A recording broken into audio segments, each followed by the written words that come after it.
Guys, nakahuli na naman ako ng yellowfin tuna guys. Thank you Panginoon guys nga gitagaan ko niya og blessing karong hapon na guys.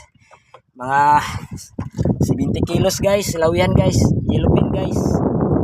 Nabitik ra siya guys. Nabitik raw. Tara, taga guys. Uning taga guys niya ako na lang pong ikot og busy guys. Kay di man siya basi matanggal guys. Nya mo to gibunala na lang na akong iko guys. Kay para maluya. Kay og di ni mo bunala ng iko guys. Di man gud siya maluya gud. Kay dako-dako man nga isda ni. Guys so. Guys. Ay salamat sa Ginoo. Salamat ni Lord. Kay wajud ko niya gipasagdaan guys.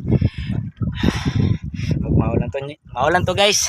Kay muli na ko sa kong nanay kay dayo para ba ko guys. Istigahin pa mong nanay diri guys. Ikaduha na nako ning kwarong adlaw guys. Ika-12 na nako ni guys. Salamat kayo nga naay grasya nga niabot sa kuha. Salamat kayo.